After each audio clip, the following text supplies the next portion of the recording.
আবু সালামা রহমতুল্লাহ আলাইহি হতে বর্ণিত, তিনি বলেন, আমি এমন স্বপ্ন দেখতাম যাতে ভয় পেয়ে জ্বর জ্বর ভাব অনুভব করতাম, তবে আমাকে কম্বল দিয়ে ঢাকতে হতো না।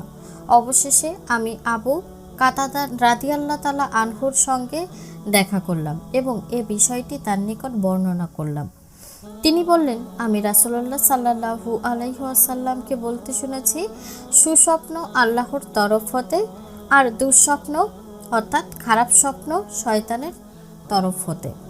অতএব তোমাদের কেউ যখন এমন স্বপ্ন দেখে যা সে পছন্দ করে না, তখন যেন সে তার বাম পাশে 3 বার থুতু ফেলে এবং এর অনিষ্ট থেকে আল্লাহর কাছে সাহায্য প্রার্থনা করে, অর্থাৎ আউযুবিল্লাহ পড়ে, তাহলে সেটি তার ক্ষতি করতে পারবে না।